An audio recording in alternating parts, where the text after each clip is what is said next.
ஒவ்வொரு நாளும் வாசுகி அம்மையார் உணவு படைக்கும் போது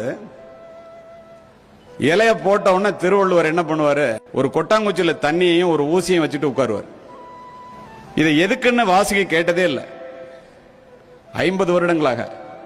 வாசுகி மரணப்படுக்கையில இருக்கும் போது திருவள்ளுவர் கேட்கிறார், உனக்கு ஏதாவது நிறைவேறாத ஆசை இருந்தா என்கிட்ட சொல்லுமா, இவ்வளவு ஒரு நல்ல மனைவியா இருந்திருக்கிறியே. மனைவி இறக்க போறாங்கிறது திருவள்ளுவருக்கு தெரியுது. நெருநல் உளனொருவன் இன்றில்லை என்னும் பெருமையுடைத்தி உலகம் சொன்னவன் திருவள்ளுவன். நேற்று இருப்பவர் இன்று இல்லை என்பதுதான் இந்த உலகத்தினுடைய பெருமை என்று மரணத்தை பற்றி குறிப்பிட்டவன். ஆனால் தன்னுடைய மனைவி மரணிக்கப் போகின்றாள் என்றவுடன் அவனால் தாங்க முடியாமல் கதறுகின்றான். அப்போது அந்த அம்மா சொல்றாங்க, எனக்கு ஒரே ஒரு சந்தேகம் தான் உங்ககிட்ட வாழ்க்கையில, நான் சாப்பாடு போடும் போதெல்லாம் கொட்டாங்குச்சியில தண்ணியையும் ஊசியையும் ஏன் வச்சுக்கிட்டீங்கன்னு கேட்கிறேன். அதை கூட கேட்காத அமைதியான மனைவி. வாழ்க்கை பூரா சாப்பாடு பரிமாறும் போது ஒரு பருக்க கீழே விழுந்தா கூட ஊசியால குத்தி அந்த கொட்டாங்குச்சி தண்ணியில கழுவிட்டு நான் சாப்பிடணும், அது வீணாக கூடாதுங்கிறதுக்காக வச்சேன். 50 வருடமா எனக்கு உணவு பரிமாறும் போது ஒரு பருக்கை கூட சிந்தியதில்லை, அதனால அதனுடைய பயன்பாடு கூட உனக்கு தெரியல, அவ்வளவு நல்ல மனைவியா நீ இருந்துட்ட அப்படின்னு சொல்ற. கேட்டவுடன் அந்த மனைவி இறந்து போகின்றாள். கதறுகின்றான், பதறுகின்றான் வள்ளுவன். எழுதுறான், உடம்போடு உயிரிடை என்ன மற்றென்ன மடந்தையோடு எம்மிடை நட்புன்னா. உடம்புக்கும் உயிருக்கும் இருக்கிற நட்பு என்னவோ அதுதான்டா கணவன் மனைவிக்குள்ள இருக்கிற நட்பு. ஒருத்தர் இல்லைன்னா ஒருத்தர் இல்லைன்ட்டான்.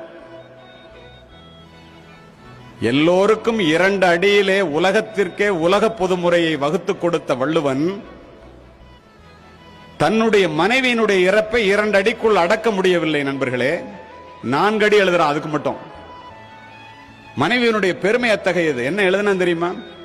அடிசிற்கினியாளே அன்புடையாளே பதிசொல் தவறாத பாவாய் அடி வருடி பின் தூங்கி முன்னெழும்பும் பேதாய் இனிதாய் என் உறங்கும் என் கண் இரானா. என்ன அர்த்தம் தெரியுமா? வாழ்க்கை பூரா அருமையான உணவை சமைச்சு கொடுத்து என்ன பசி இல்லாம பார்த்துக்கிட்ட என்னுடைய தேவதையே, கணவன் சொல்றத கடைசி வரைக்கும் மீறாம வாழ்ந்த ஒரு பெண்ணே, என்னுடைய கால்களை வருடி என்னை தூங்க வைத்து எனக்கு பின்னால் தூங்கி எனக்கு முன்னால் எழுந்த பேதை பெண்ணே, இறந்துட்டியே, நான் என்னமோ எப்படி உயிரோட இருப்பேன், நான் எப்படி நல்லா தூங்குவேன், நான் ஏன் வாழணும் அப்படின்னு அழுகுறோம். இதைதான் கண்ணதாசன் அழகா சொல்லுவான் புரியுற மாதிரி. உண்ணும் அழகை பார்த்திருப்பாயே, உறங்க வைத்தே விழித்திருப்பாயே, கண்ணை இமை போல் காத்திருப்பாயே, காதல் கொடியே கண்மலர்வாயோம்மா. ஈன்ற தாயை நான் கண்டதில்லை, எனது தெய்வம் வேறொன்றும் இல்லை, உயிரை கொடுத்தும் உன்னை நான் காப்பேன், உதய நிலவே கண்மலர்வாயோம்மா. ஒரு கணவன் உயிரை கொடுத்தாவது மனைவியை காக்கணும்.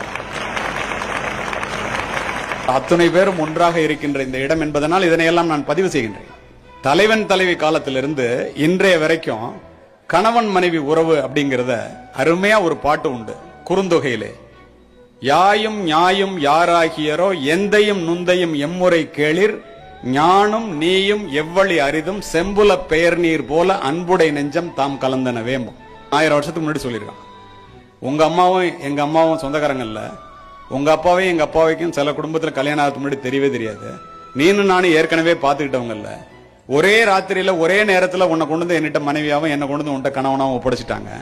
அது எப்படிப்பட்ட உறவுன்னா, செம்மண் நிலத்துல மழை பெஞ்சா தண்ணி சிகப்பா ஓடும், அந்த தண்ணியில இருந்து மண்ணையும் தண்ணி எப்படி பிரிக்க முடியாதோ அதுதான்டா கணவன் மனைவி உறவு.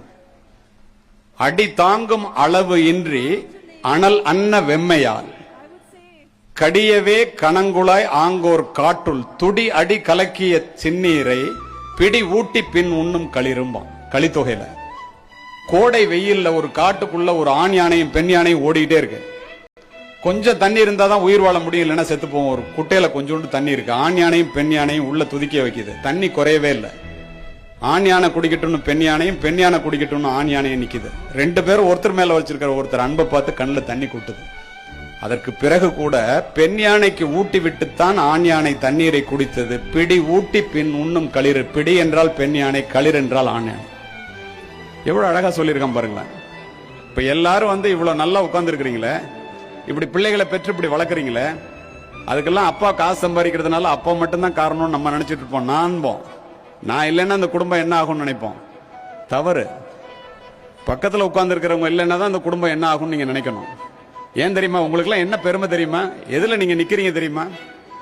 உன்னை கரம் பிடித்தேன் வாழ்க்கை ஒளிமயமானதடி, பொன்னை மணந்ததினால் சபையில் புகழும் கூடுதடி, கால சுமைதாங்கி போல மார்பில் இணைத்தாங்கி வீழும் கண்ணீர் துடைத்தாய், அதில் என் விம்மல் தனிந்ததடி, பேருக்கு பிள்ளை உண்டு வெறும் பேச்சுக்கு சொந்தமிண்டு, ஆலம் விடுதுகள் போல் 1000 உறவுகள் இருந்தன, வேறென நீதி இருந்தாய் அதில் வீழ்ந்து விடாமல் நான் இருந்தேன். இந்த மனைவி எல்லாம் வேற இருக்கிறதுனாலதான் கணவன் எல்லாம் கீழே விழுந்துடாம இருக்கிறீங்கிறத இந்த சபையிலே மனதிலே பதிய வைத்துக் கொள்ளுங்க.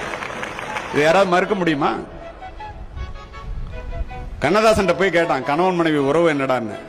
மனைவியை பத்தி சொல்றாங்க, எத்தனை பெண்களின் மண்ணில் பிறந்தன சத்தியம் சம்சாரம், அவளே சாமி அவதாரம், அந்த பத்தினி கைகளில் பள்ளி கொண்டால் அதுவே பக்தி பிறவாகும், இறைவனின் சக்தி உறவாகும்.